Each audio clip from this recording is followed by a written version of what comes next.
In today's video, I'm going to teach you how to access Google Calendar on your iPhone, a perfect guide for beginners eager to streamline their scheduling process with easy access to their events on the go. Let's dive in. The first thing you'll want to do is open the Google Calendar app on your iPhone. If you don't have it installed, head over to the App Store to download it. Once it's ready to go, open the app to begin the sign-in process. A prompt will appear asking you to enter your email address.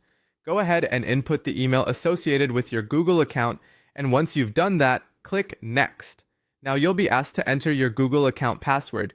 Take care to enter it correctly to ensure a seamless login experience. If you're worried about remembering your credentials, you might want to check if your iPhone has saved your passwords, or consider using a password manager. Once your password is entered, click Next again to proceed.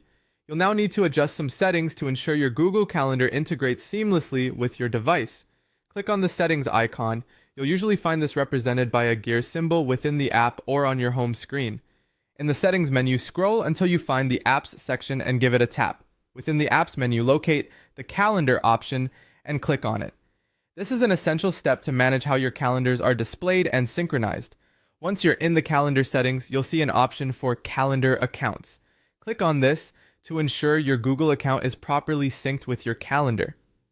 It's crucial here to verify that your Google account is indeed added to this list. Without it, you won't be able to access your Google Calendar effectively.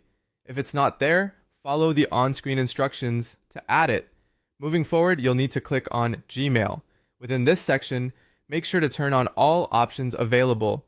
This ensures comprehensive synchronization and access across all devices and services.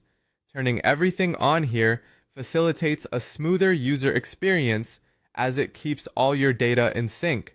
Finally, after configuring these settings, head back to your Google Calendar app. With everything now in place, you're all set to access your Google Calendar directly on your iPhone. This setup allows you to view and organize your schedule swiftly and efficiently no matter where you are, and there you have it. With these steps, accessing your Google Calendar on your iPhone becomes a breeze. Keep your appointments, reminders, and events at your fingertips and stay on top of your schedule with ease. If you found this guide helpful, be sure to explore more of our beginner-friendly tutorials to enhance your productivity.